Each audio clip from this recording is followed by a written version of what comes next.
The initial numbers are in for Season 2025 of League of Legends, and it's hitting the benchmarks, but people are not necessarily happy. Feats of strength are not snowballing games in the way that most people assume that they are. However, that has not stopped player feedback from being kind of overwhelmingly negative when it comes to the snowball effect. Riot would ideally not like to make changes, but they feel like they kind of have to a certain extent to try and make sure that people are happy, of which I would say from personal experience, I actually agree with Riot on this one that I think everything's fine and people are overreacting. Trust me, I know the negative outweighs the positive because I made like 6 positive videos on this season of League of Legends. The one negative one that I made about Hextech Chest, almost 1,000,000 views.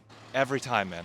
You wanna know what's actually OP in League of Legends right now? It is having a team of 5 with at least 1 tank and 1 engager and playing as 5. I've lost more games than I've won this season, and the majority of that coming from teams that don't want to group around Otacon, don't know the timing of objectives, and the other team's just sitting there as 5, and it's like, okay, now we gotta fight into them, and nobody at a silver to gold level knows how to do that. Personally, I find Feats of Strength to be one of the most enjoyable changes that has ever been made to League of Legends. It changes the first 15 minutes of the game and gets you focusing on taking that first tower, getting that first blood, getting those objectives even more than I ever have before. But yes, I have also seen the spike in people wanting to FF15 just because they lost the Feats of Strength.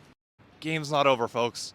Just play together, and we're fine. If we have a Vigar, we'll scale. You don't need to surrender so